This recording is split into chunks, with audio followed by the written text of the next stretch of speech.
a breaking news story that may mean the end of the world. And then we take a look at one of the newest conspiracy theories that's blowing up right now. Is it possible that buildings are evil and they plan to take over the universe? Today on Dead Rabbit Radio.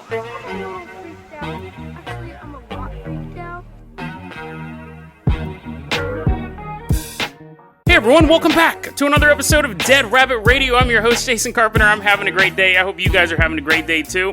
It's 8 a.m. I'm already sweating. Let's go. Let's go, ladies and gentlemen. First off, it's so hot here. First off, let's give a shout out to our newest supporter, Marshall Blevins. Marshall, thank you so much for supporting the show. Really helps out a lot.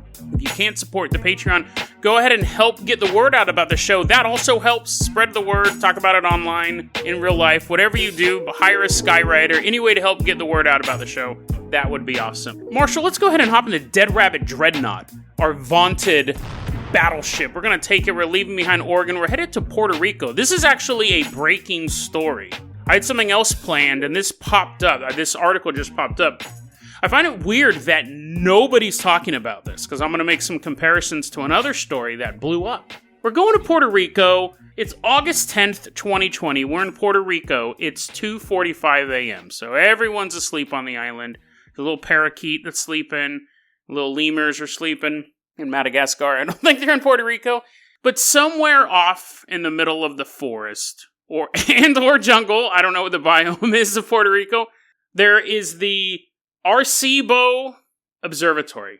And it's that giant radio telescope that you've seen in GoldenEye, and you killed guys in GoldenEye on that level, and it was also in a couple other movies, and it has real-world implications. But just so you know what it looks like, it's a giant crater, there's a giant satellite dish in it. It's 2:45 a.m. Lemurs everywhere are unconscious. And then there's like this big cable that is like connecting stuff with the antenna. And it's like, I'm trying to build a scene here, okay, guys? Just go with me. It's 8 a.m., I'm sweating, and we're already starting the episode. This isn't a good sign. There's a big old cable, right? 2:45 a.m., lemurs asleep. There, we're all caught up. And the cable starts going,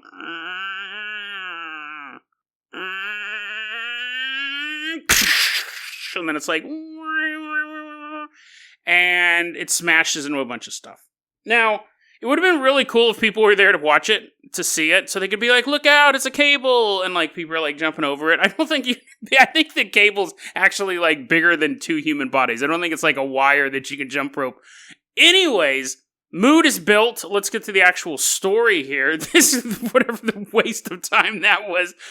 The cable, so what happened? Let me get to this. So what happened was at 2:45 a.m., lemurs may or may not have been asleep at that time, but this cable broke free, for lack of a better term.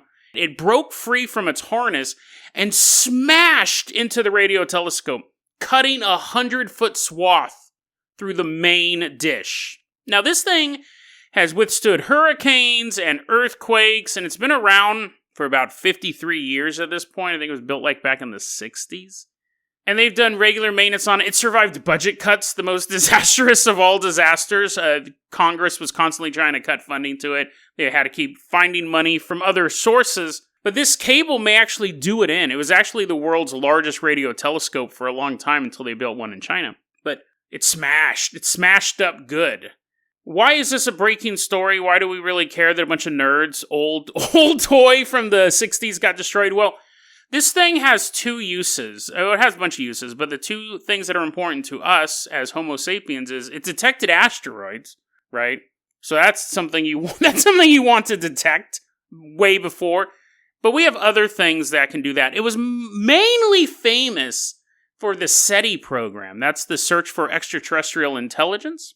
It was constantly that's where, other than you guys who have played a lot of GoldenEye or saw the movie once, it's mostly known for the SETI project. So we were using it to try to detect alien broadcasts. And then they had started doing the METI project, was messaging extraterrestrial intelligence. So Carl Sagan famously beamed out the Arecibo message, which was like a little pixelated picture, sent it out into deep space. So it has some applications in the world of the paranormal, supernatural, alien stuff as well. And also it's not getting destroyed by an asteroid. You can't investigate ghosts if everyone's a ghost. That's the new catchphrase for this show. When they look at what happened, The first thing was the cable snapped. If you look at some articles for this, they'll say the cable snapped and it smashed up all this stuff. And not only did it cut a 100-foot swath through the dish itself, it kept hitting other cables and smashing them, and then they were smashing stuff. It probably would have been pretty cool to watch, honestly, right? If it didn't possibly doom the planet. But all this stuff fell. There's wreckage everywhere. They haven't even been able to really take in the scope of the damage of the thing. But here's the weird part. CBS News talked to the Arecibo Observatory director, Francisco Cordova. This is what he had to say. Quote, "The cable didn't really break in the sense of a cable kind of snapping, but it just sort of slipped from its socket, which is, an even weirder condition." And they said that this cable in particular, should have had another 15, 20 years shelf life. This cable was just installed in the 90s, so this is not a 53-year-old cable. This is a much newer cable, and they said it should have had at least 15 years. Now, of course, they've had earthquakes, they've had hurricanes and stuff like that, but they just don't know how it happened. And right now, they said, this thing is, we want to get it back online, we just don't know when. And with the fact that they've been facing budget cuts for so long, this may be the death knell for this thing. Put on our conspiracy caps, we can look at this from a couple different angles. One, you have this massive telescope, radio telescope, that's known mostly, really, in popular culture for talking to aliens, or trying to talk to aliens, and it's smashed up now. So you could say, sabotage, right? We were going to receive a message from aliens, and somebody didn't want that message to get heard, so they destroyed the radio telescope. You figure that's fairly unsubtle, but if you had a thing where someone was internally trying to sabotage the radio telescope, they're like getting ready to enter their sabotage.exe floppy disk in, people kept catching them. They're like, "Hey, what are you doing, Barney? What are you doing with that Skull and Crossbones floppy disk?" He's like, And then maybe they did eventually enter their program, but it didn't work. So at the end of the day, they go, well, we got to do something, so they smashed up. That's obviously a big conspiracy theory. It could also be that a natural accident, obviously, but we have our conspiracy caps on. So you could have it try to be sabotage. It's also possible that someone didn't want to be subtle. They wanted to send a message. They want, not the message the aliens are sending, that they just wanted to smash it up. And they weren't trying to subtly go in there and do the computer and they want to just smash the thing. What if the U.S. government needed some insurance money, so it's all an insurance scam? They're like, "Oh yeah, dude, it was totally horrible, dude. Look at my telescope. I just insured it for $100 million. So it could be a bunch of different stuff. The aliens could have done it. They could have shot it with a laser beam. We don't know. That's probably... Listen in our phone calls, will you? That's probably not the answer. What I find really fascinating about this is I just read this article literally this morning. It's Sunday morning when I'm recording this. I haven't heard of any of this in the conspiracy theory realm. None. No talking about this at all. Now, think about what happened. This is very, very fascinating. Remember the Sunspot Solar Observatory in New Mexico, where the feds ran into the building and it was like shut down for like a week, maybe longer. And that story is still talked about. It was the observatory shut down. The official story was someone was downloading or uploading child porn on the using the computers there. We never got the name of the guy. We never got an arrest record. It's super suspicious. To be fair, it's super suspicious. We covered it a couple times on this show. And I've looked into it since to see if they've ever had any more information about it. And I've never found like the name of the guy or what he was officially charged with or anything like that. So that's weird. But that story was national news, and that story in the conspiracy realm, I still get asked that question. Hey, did you ever find out anything more about the Solar Observatory? So that story was huge, and rightfully so. It was a bizarre story. But this one, we have one of the most, if not the most recognizable telescope, satellite dish, whatever you want to call it. Well, technically it's a radio telescope, but you know what I mean? It's iconic. Destroyed. Nobody's talking about it. It's not anywhere in the conspiracy circles that I run in. Nobody's talking about it. I just think it's weird because they're basically both the same. This story, I think, is actually more dramatic because you have damage, possibly permanent damage to this one. And both of them have a mystery. You can't say, well, the other one, we didn't know why the feds were there. They both have a mystery. How did it happen? But I don't think this will gain as much traction, and I think that's very curious. Again, I'm not saying this is intentional, but I think it just kind of goes to show the psyche of the average conspiracy theorist. And actually that's a good segue, why we tend to glom onto some conspiracies and not other conspiracy theories. That's always fascinated me. Marshall, we are leaving behind, let those nerds clean up all that damage. We are leaving behind the Arecibo, which I'm sure I've mispronounced 8 times already. We're leaving behind the Arecibo Observatory. Let's hop in that Carpenter copter. We are headed out to a building. We're in the middle of nowhere, and there's a large building just sitting there. And the Carpenter copter's flying around the building. And Marshall goes, this is kind of a weird location for a story. A single building? And I go, no. Watch. And as that building sits there in the middle of nowhere, it begins to grow roots. No, not roots. It begins to grow roads. Marshall, let's land in this pristine, beautiful field. Now we're farther away from this building. We're slowly watching roads expand from this building. I'm going to warn you guys right now. I've mentioned this a couple times on the show. I'm a wonk. I'm a guy who really loves the details of stuff. I'm actually kind of getting chills just going into this. This story I've been wanting to share with you was actually a request. It's funny. I glossed over it. When I saw it pop up, I was like, Gray of PTA, thank you so much for sending this to me. Because again, I saw it pop up and I was like, I didn't really get into it. It sounded so stupid. And then when one of you guys will send me a story, a lot of times I will take a second look at it. And so I really appreciate that. But I'm a wonk, though, so I can really dig into the details.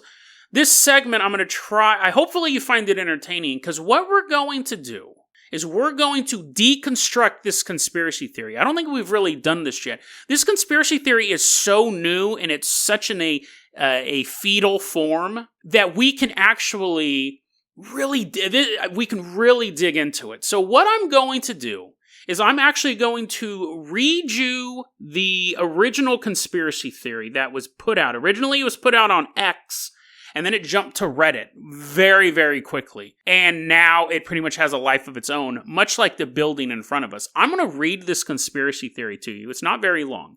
I'm going to read it exactly how it's written, without comment. And then we're going to dissect it. And as I'm reading it to you, I know a lot of you guys are doing dishes and driving and stuff like that, so that's fine. I don't want you guys to take attention away from the tasks you're doing. But if you have a moment, I want you to listen to this conspiracy theory, and I want you to note when you agree with the conspiracy theory, when it starts to lose you attention-wise, when it reinvigorates you or does it. I want you to kind of pay attention to the rhythm and how it affects you, because this conspiracy theory, I think we can dissect this and look at why some conspiracy theories work and while others fail. I'm totally jazzed by this type of thing, and I hope you are too. Let's go ahead and take a look at the conspiracy theory as was written. Buildings rule the world. All of global civilization is designed to service them, not human beings. The biggest mistake of human history was the construction of permanent structures, which eventually led to our enslavement by them. We've been enslaved by buildings ever since the construction of the Great Pyramids, and have worshipped buildings ever since. The post-9/11 insanity was because 9/11 was an attack on some of the most prominent buildings in the world, not because people died. The outrage of the Black Lives Matter protest is because buildings are targeted with graffiti and broken windows. The federal secret police was called into Seattle to defend the federal courthouse. Still not convinced? Freemasonry evolved from the guilds of stonemasons and cathedral builders of the Middle Ages. Consider how buildings such as McDonald's franchises are like organisms, reproducing according to their architectural DNA. On the back of every bill of U.S. currency is a famous building. The hell of a modern world is homelessness, the state of not being owned by a building. A building is very similar to a tree, drawing nutrients from the land around it via its roots, which are roads and utility infrastructure. But unlike a tree, a building is an undead organism that feeds off of the destruction of life at every step. The forest of buildings we call cities is where life is most absent and detached from the natural world. What is the end game of buildings? The elimination of humanity and all life on Earth via complete robotic automation of the means to sustain and build them. Nothing but mindless building forever and ever. Buildings have a sentience, and that sentience is that of a paperclip maximizer.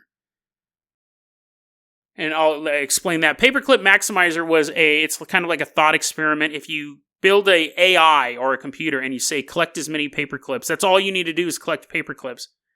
Eventually, this AI could have an explosion of intelligence and start manufacturing paperclips, and then eventually turn the entire universe into paperclips, because that's its end goal, is to have as many paperclips as possible. So it uses all the resources on Earth to create paperclips, and then it moves throughout the galaxy and then through the universe. So that's Paperclip Maximizer. It's a thought experiment.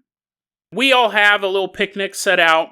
The building's still far off, but we're seeing these roads grow. Now we see little houses next to the roads. The roots are definitely growing. We're having this little picnic, me, you, and Marshall. Let's dig into this conspiracy theory here. Let's dissect this, because I think this has the potential to be a huge conspiracy theory going forward. It's something about it seems... Let's look at it on a global level right now. There has always been this thing about the unnatural world replacing the natural world. Green belts being replaced by buildings, swampland being paved over for super centers. All that's a very natural thing to push back from. We've all grown up and looked back and go, whoa, that neighborhood has changed. Where I grew up was kind of rural for a while, and now I went back there just a couple months ago, and just so many neighborhoods. So it's a conspiracy theory we can just look at, which is always good for a conspiracy theory.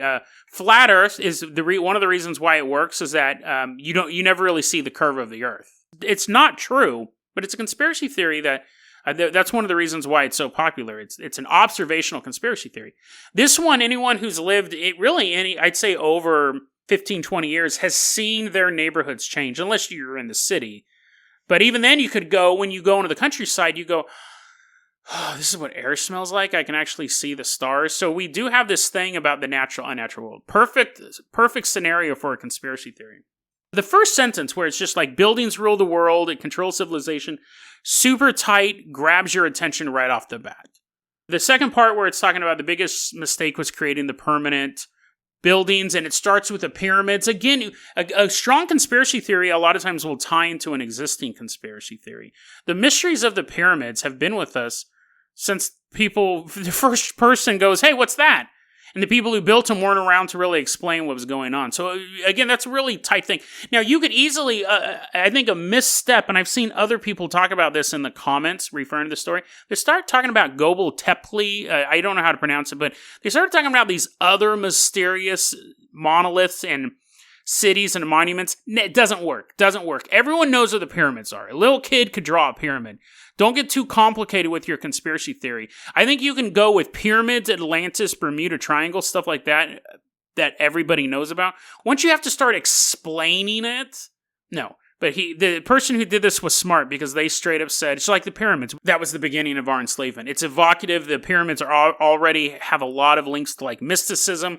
Did we accidentally create our own prison by creating these buildings? And the pyramids, and saying it started with the pyramids, perfect conspiracy theory building. But this is where I think he starts to mess up. He goes into examples. The first one is brilliant. The first example is absolutely brilliant. That is, the post 9/11 insanity was because 9/11 was an attack on some of the most prominent buildings in the world, not because people died. I don't agree with that, but that's a brilliant example, because it's, one, you want your conspiracy theory to outlast you, really. You want your conspiracy theory to go on and on and on. 9/11, we're reminded of that every year.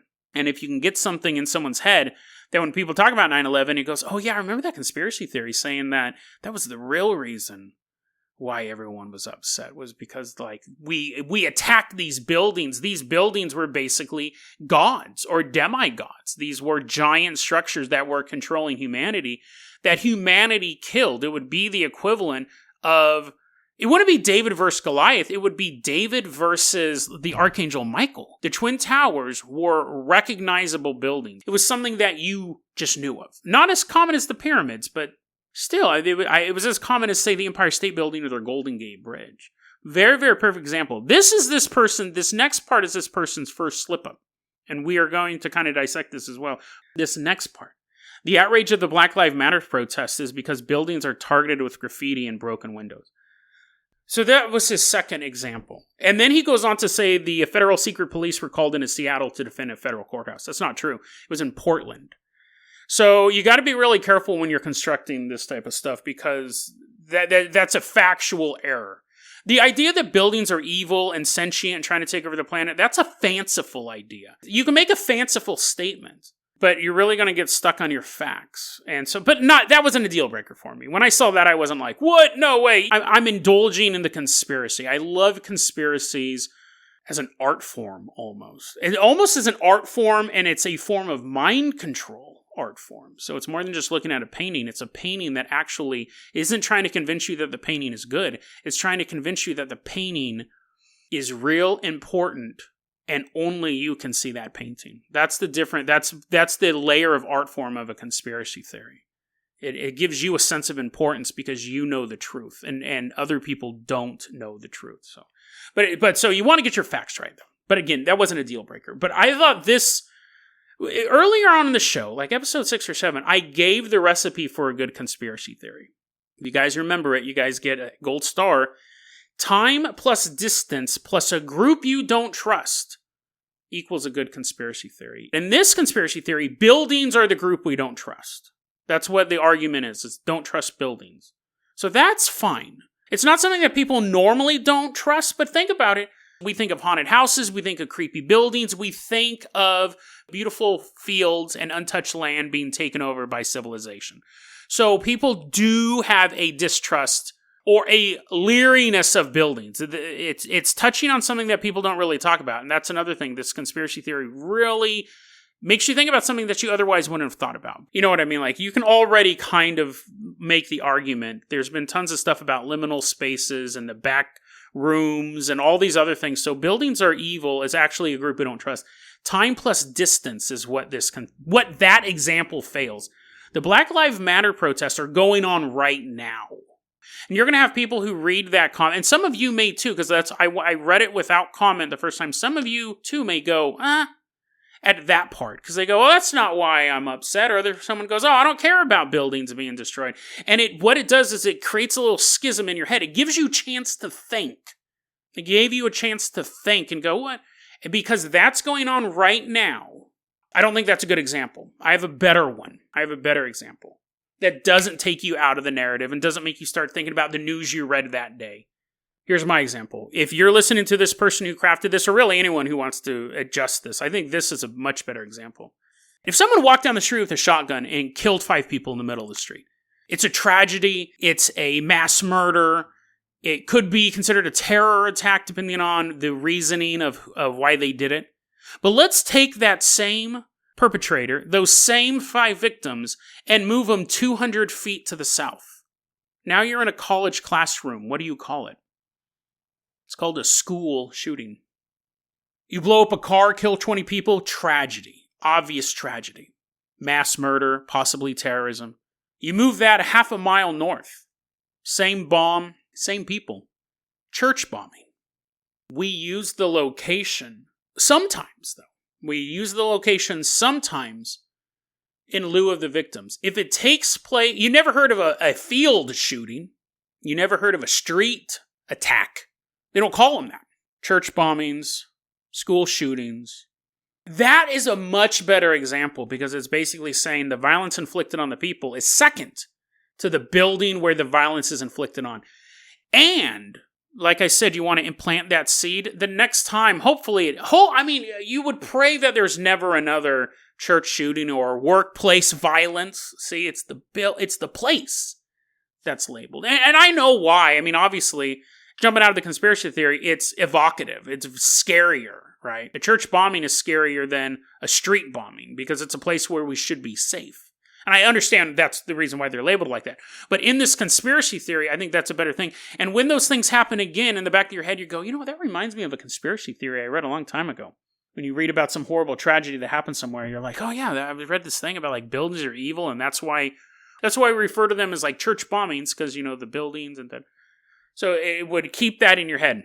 So that's, I think, one of the weaknesses of this conspiracy theory. They actually run into another one pretty quickly after this. When they talk about money, they say on the back of U.S. bills, there's a building. We tend to produce content for ourselves. I do it. And so you just assume everyone who's reading it is you, or like you, or thinks like you. Not every country uses buildings on their currency. That was another point when I read that, and I go, nah, the loonie. Canada has their little duck or loon or bird or whatever it is on the back of their coin. I started thinking about money that doesn't have that. It took me out of the narrative. That one I would just take out. If you're reading this and you're in another country, you're like, what? I don't care what America does with their money. He does recover, bringing in Freemasonry. I thought that was one of the strongest points, saying that, Freemasons who run the world, the conspiracy theory Freemasons run the world, or they're a big power player. They're basically descended from the stonemasons, the cathedral builders. That's, again, right back on point. It stumbled a bit with the current event segment, but then got back on point, because then you go, Freemasons. That's a known conspiracy theory. That's not as known as the pyramids, but that's like baby's first conspiracy theory. You'll have, Freemasons run the world, Illuminati runs the world. It's not complex. It's very, very basic conspiracy theory. But one of them, I put it up there with moon landings and JFK. Secret groups ruling the world, super normie level stuff. So it's perfect. It's absolutely perfect to go into this, to give it some staying power. And then goes into the whole thing about how McDonald's seemed to spring up like weeds. Oh, perfect imagery. I mean, he could have used any example like Starbucks or anything like that, but McDonald's is not only so iconic, but it's worldwide. It feels like this was constructed in a lab, honestly. Like, again, other than one or two, really the only misstep was the current events thing, because I think it makes you think about outside the conspiracy about what's going on right now. You don't want to do that. McDonald's, there might not even be as many McDonald's now as there used to be, but that's such that it's such a perfect image of consumerism and growth. That's perfect. Absolutely perfect. But at the end, we get pretty much the money shot of the whole thing. And this is a thing that is completely observable. You look at it and you go, that's true. That's true. And that's about how a building is similar to a tree, drawing nutrients from the land around it via its roots, which are roads and infrastructure and all of that stuff. And then you have these roads grow out, and then you have a subdivision pop up, and then roads come off of that, and then you have this other area pop up, and it just moves throughout the land, consuming everything, because it's literally consuming nature. You're cutting down trees or reworking oil to make plastic. You're doing all of this stuff. You're using these natural things to make unnatural things, houses. And these houses grow and grow and grow and grow. Beautiful, beautiful. That is an observational conspiracy theory. The leap here, it's funny because you could take the same conspiracy theory and put an evil human motive behind it. You could say, there's a secret cabal of people who want to cover the whole world, and they hate nature, and they're like anti-nature demons, or they just hate nature, something like that. They want to cover the whole world and civilization. Yeah, you could do that.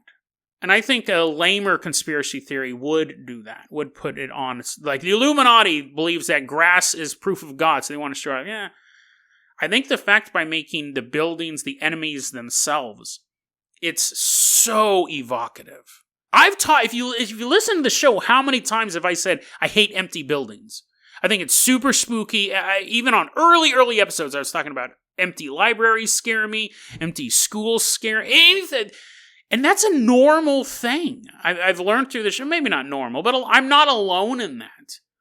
So not only is it a fact of nature being replaced by buildings, but they're being replaced by empty buildings. The creepy house in your neighborhood isn't really the house that has a family of 4 in it. It's the house that either has one person in it or no people in it. Because we look at that and go, that's unnatural. Why isn't there any people in this house? And then the myths start up. Your older brother tells you, well, didn't you know Mr. McGillicuddy did have a family till he murdered them all one night? And you're like, We build our stories out of the empty houses. Fascinating conspiracy theory. I honestly think this is one of those conspiracy theories that crosses into the realm of the paranormal. There's conspiracy theories that are strictly like Bilderberg Group, Trilateral Commission, stuff like that. Those are strictly in the realm of, this is a group that wants to take over the world. There's no magic. There's no aliens. It's just a corporate group that wants to conquer the world. There are conspiracy theories like that are very, very rational conspiracy theories. They don't allow any sort of magic to interfere with them. And even when we looked at early 9/11 conspiracy theories, it was like, oh, no, we did that. America did that. It was an inside job. And then it became space lasers and hologram planes and stuff like that, which has really fragmented the 9/11 truther community. So this is a conspiracy theory, though, that borders that, because it is both paranormal, because you have buildings that are sentient and they're evil, and their goal is to basically spread across the entire planet. We are their fingers. We're basically like nothing to them. We are only here to build buildings long enough until we can invent a machine that can build buildings without us. And then the buildings will simply get rid of us, because the buildings can't build that machine themselves. That's kind of where this conspiracy theory is going. Eventually, we're going to create an AI, and then, well, we probably don't even need an AI. We just need a Home Depot to have some automated house builder, like we have automated car builders.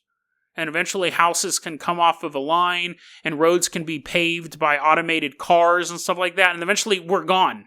The buildings are only housing us long enough and keeping us alive long enough to get to that stage in its development. I imagine that this one's really going to take off. I don't think it's going to be on the level of a flat Earth. So I don't think it'll be as big as, obviously it won't ever be as big as like Apollo moon landing, JFK, which again, they're very, very grounded conspiracy theories. They don't involve ghosts. They don't involve shape-shifting lizard men. It's just, this was fake. So you do have conspiracy theories like that. They tend to be the most popular. Stuff like Bermuda Triangle, the pyramids, that does have a mystical element. Pyramids is just kind of like who built them. But, aliens have come into the picture and stuff like that. Bermuda Triangle is almost all mystical. Water spouts, that's boring. So you have like hidden technology, alien stuff like that. Do I believe it's true?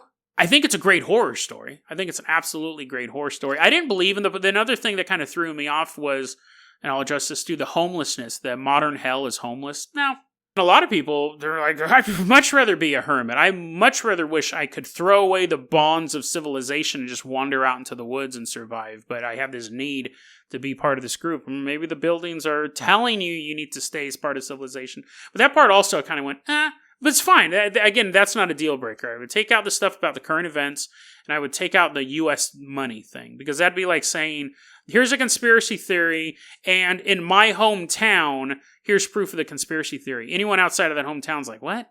U.S. currency is a major currency around the world, but I would just take that part out. It's funny because I don't think I've ever done that before, because I don't think I've ever come across such a fetal version of a conspiracy theory before, at least not recently. This thing's still growing. This conspiracy theory can really take off because it's observable. You can look at the demolition of nature by buildings. And again, that's been something people have been talking about for a century or more, really since the Industrial Revolution. But giving the idea that the buildings themselves are basically doing it, we're simply their hands. And we feel comfortable at home because that's the house making us feel comfortable. But if the house doesn't want us anymore, it can make us feel on edge. That's a good conspiracy theory. And I really, really like it. And I think that it has places to go. Do I think it's going to be one of the biggest conspiracy theories of all time? No. Do I think it could be one of the biggest conspiracy theories this year, to come out of this year when we have all this coronavirus and microchips and vaccine stuff? Possibly. I honestly think it could, because it's more rational than those. Those require way too many levels of stuff. It requires you to dig into too much stuff. This one is just, that thing that you noticed as a kid and now it's gone? This is why. Perfectly constructed conspiracy theory. So hats off to you, whoever came out with this. Again, for all I know, this could be some deep level CIA weird meme they're trying to test out. It's possible. Or it could just be someone had a thought and typed it out. Either way, tip of the hat to you.